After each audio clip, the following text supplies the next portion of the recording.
Hello, আপনার কি diabetic patient? তাহলে এই গরমে হাইড্রেশনের জন্য আপনারা কি খেতে পারছেন? আদৌ কি নুন চিনির জল খাওয়া আপনাদের জন্য ঠিক? Okay, this information for you only for the diabetic patients যারা এই গরমে কিভাবে হাইড্রেশন মেনটেন করবেন। নাম্বার 1, তারা ওআরএস খেতে পারেন।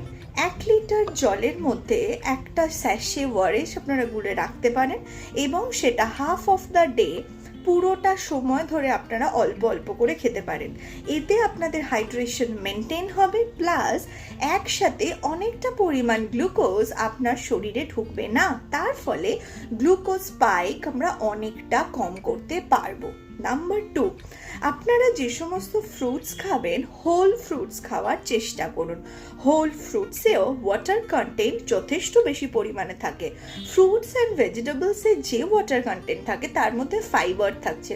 সেই ফাইবার কি হচ্ছে আপনার বডিতে গ্লুকোজ স্পাইককে অনেকটা কন্ট্রোলে রাখতে সাহায্য করে, প্লাস আপনার বডির ইলেকট্রোলাইট ইমব্যালেন্সকেও তারা ঠিক করতে সাহায্য করে। নাম্বার 3, 1 গ্লাস প্রায় 250 ml অফ ডাবের জল, যেটা হচ্ছে coconut water, tender coconut water, কচি ডাবের জল, সেটা আপনারা খেতে পারেন পার ডে 1 গ্লাস, বিকজ এর বেশি পরিমাণে খাওয়াটা ঠিক হবে না। ওইটা খেলে আপনার কী হবে, আপনার বডির হাইড্রেশন পাবে, প্লাস ইলেকট্রোলাইট ব্যালেন্সও প্রপার এবং ঠিকঠাক থাকবে।